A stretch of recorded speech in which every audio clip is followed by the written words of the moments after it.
Use the quadratic formula to solve the equation. We have 2x squared equals 6x minus 11. How am I going to solve for this polynomial using the quadratic formula?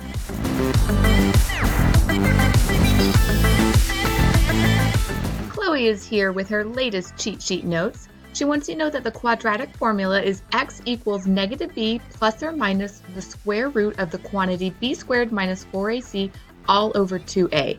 And if you were taking a square root, you could get a positive and a negative value.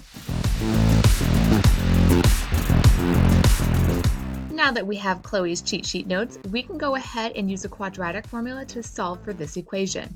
Now, the first thing you want to look for when you are doing these is ask yourself, is it in standard form, which is ax squared plus bx plus c? If it is not in standard form, you need to put it in standard form. So I see I do have my ax squared part, but notice how my bx and my plus c are on the other side. So what I'm going to do is move them to the left.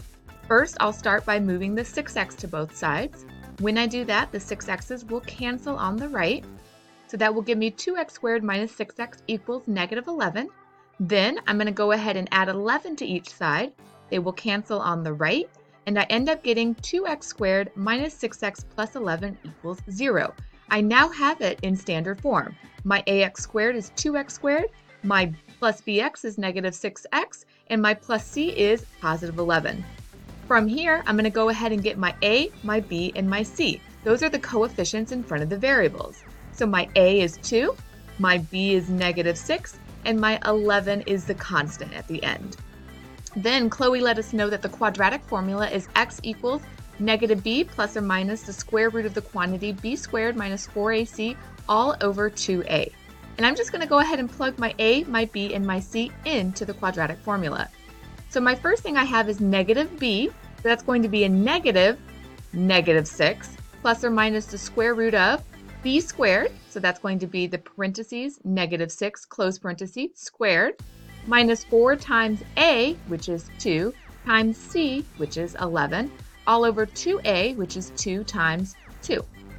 From here, we can go ahead and reduce it. Negative 6 turns into a positive 6.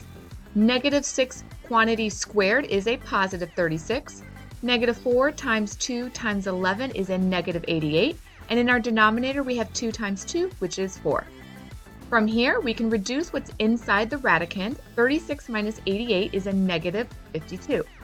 Now, when we know we have a negative 52, we can go ahead and break that down into square root of negative 1 times the square root of 52. From here, we can break that down even further with that 52 into the square root of 4 times 13. And then from here, we would have square root of 4 and square root of 13 separated. We know that the square root of negative 1 is going to give us an I. We know the square root of 4 is a perfect square, so that's just going to be 2, and the square root of 13 cannot be reduced anymore.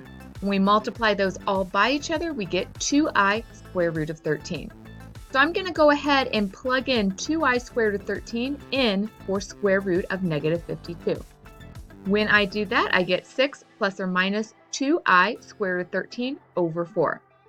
From here, we can go ahead and reduce. 6, 2, and 4 all have a 2 in common, so I can reduce those all by 2.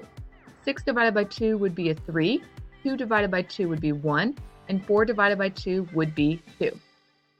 Then, as our final answer, we would slowly get towards that final answer, so that's 3 plus or minus 1i squared root of 13, or we can just write I, divided by 2. Notice we have a positive and negative, so our final answer is going to have to be 3 minus I squared root of 13 over 2, comma, 3 plus I squared root of 13 over 2. And this right here is our final answer.